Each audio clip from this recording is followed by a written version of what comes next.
తెలుసు కదా, ఈ ప్రపంచంలో మనం చనిపోతే ఎక్కడికి వెళ్ళిపోతాం? మంచి చేస్తే పరదేశకి వెళ్ళిపోతాం, లేదంటే పాతాళానికి వెళ్ళిపోతాం. మరి మనం మాత్రమే పరలోకానికి వెళ్ళిపోతే మరి మిగతా వాళ్ళ పరిస్థితి ఏంటి? దేవుడు ఏమని చెప్పాడు?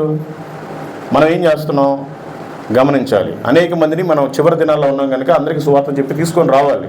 నేను ఇప్పుడు లక్షల మందికి ఇన్స్పిరేషన్. నేను చెప్తే 3 లక్షల మంది వెయిటింగ్. దేవుడు అలా చేస్తాడు. ఆయన పనికి ఏది అడ్డుగా ఉంటే దాన్ని తీసేస్తాడు. అది వైఫా, పిల్లల, ఏదైనా సరే. ఈ ప్రపంచంలో దేవుడికి మించి ఎవరిని ఎక్కువగా ప్రేమించినా తీసిపడేస్తాడు. బిజినెస్ అంటే చాలా ఇష్టం. చాలా పెద్ద బిజినెస్ చేశాను, కోట్ల రూపాయలు టర్న్ ఓవర్ చేశాను, ఏం ఉపయోగం లేదు, తీసిపడేసాడు. జలసాలు చేశాను, ఇండియాలో ఉండే ప్రతి ఫ్లైట్ ఎక్కాను నేను, ఇండియాలో ఉండే 8 భయంకరమైన 5 స్టార్ హోటల్లో ఉన్నాను, ఏం ఉపయోగం లేదు, ఎప్పుడూ సాటిస్ఫాక్షన్ లేదు.